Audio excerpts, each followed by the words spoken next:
Hey there, Sharon Horne-Ellstrom here. Welcome to day 1633 of What's Up to Now, documenting the journey as I transition from brick and mortar corporate world of business to the online world of business and then back and forth. Moistly, can't talk today. Definitely have a froggy throat and a tickle in my throat. Not sure why, but it's super duper annoying because I'm coughing and hacking. And then my granddaughter makes fun of me coughing. Luckily, she and her mom are down in La Crosse, staying with their daddy. He's a lineman down there. So today, how can a urine analysis, this is a urine analysis we talked about in our annual challenge, the BU 365-day challenge, to do one thing every day that improves us. We're talking about the area of contribution for the month of July. And today we're going through the SOAP framework, and we're on the A, which stands for action. But in order to take action and to know what to do, we have to be able to analyze alternatives. And so we used a tool yesterday for options that I call the 10, 3, and 1. And what we do is we brainstorm 10 possible things we could do to fill the gap between where we are and where we want to be with respect to contribution. And then we pick 3 of those alternatives, and we analyze those 3 alternatives today using the urgent, resources, important, necessary,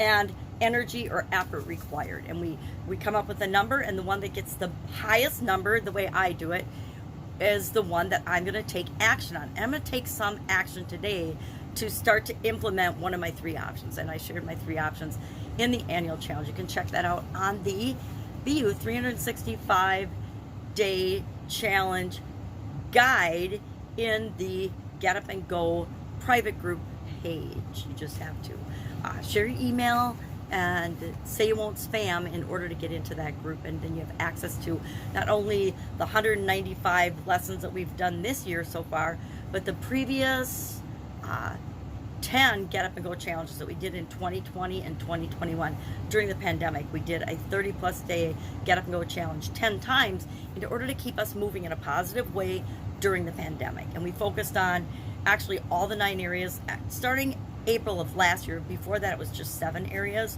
in the life framework, and we focused on each of them in that 30-day period and how you could apply the SOAP framework to make changes and challenges that you face in your life and in any area of your life automatic. We install the SOAP process in our subconscious, and then whenever something comes up, we just automatically run through that framework at a subconscious level, unless it's something big that we need to engage our thinking, engage our conscious mind on. And then we use things like the urine analysis tool to help us make the best decisions possible for us.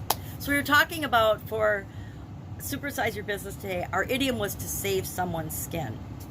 Now, or to save someone's neck, or to save someone's hide. This is an expression, an idiom, much like the one we covered not too long ago, to save someone's bacon. It means to help somebody out of a really tough, difficult, challenging, usually bad type situation. Most people don't need to be rescued or saved from a good situation. They need to be celebrated. But in a bad situation, a lot of times we need a helping hand. And that's what this idiom and expression is all about.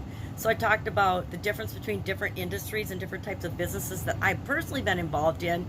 And the bigger the problem we solve for people, the bigger the challenge we help them overcome, the more resources. If you're helping people make money, that's a great business to be in, because if you can find a way to help people make money, save time, save energy, save effort, they will pay you for those solutions because it makes their life better.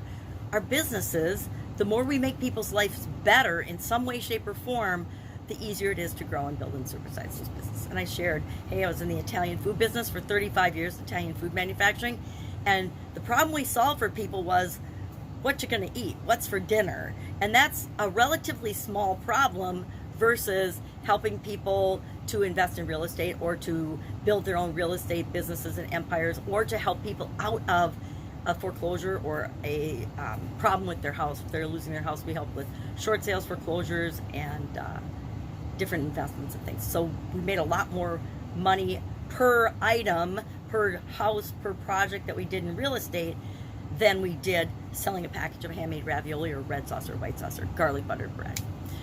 So I actually think that's a great idiom. I don't think much about skin or saving someone's skin. I'm just thinking about hunting, and I honestly believe if you're a hunter or a fisherman, I don't anymore, but I was, And I think as long as you consume the product, that, you know, the animals that you harvest, there's nothing wrong with that. And that we need to use every bit of it. Whenever the kids or I or my ex went deer hunting, we sold the hides, or we donated the hides, and they were used for things. The Amish used them for different projects and different things. So every part of the deer got used, with the exception of, you know, like the innards and the guts and things, but or the bones. I don't know. Maybe people do something with bones, but we didn't. But for the most part, it's all part of the circle of life, right? I mean, we need to consume things and energy in order to survive, just like most creatures. So, love to know your experience with either contribution, different ways you make decisions. Do you have a favorite decision-making tool? I'd love to hear that, because I'm always looking for more, faster, easier, better ways to make decisions. I share about a handful of different decision-making tools. The ones that I've used my whole life, or the vast majority of my life, I share those in the annual challenge, but I'm always looking for more and better and different tools to see if we can tweak them and make them our own. It's part of a continually improving process philosophy about every area and aspect of my life. So that is about it. Big granddaughter day today. Just found out I'm going to have another granddaughter, which is super exciting. Girls seem to be dominating this generation, so I'm not going to complain. I came from a family of all girls, so I think girls are awesome. If I can help you in any way, please hit me up and ask. Otherwise, I will be with you tomorrow, probably late tomorrow. If I'm being honest, we're having a sleepover, so chances are I'm not getting up early in the morning and doing my videos like I normally do. I will have to blow up my daily routine, blow up my morning routine, which is something I have no problem doing when it comes to spending time with high energy, amazing little people. So have a great day. If I can help you, ask. Otherwise, I'll be with you tomorrow.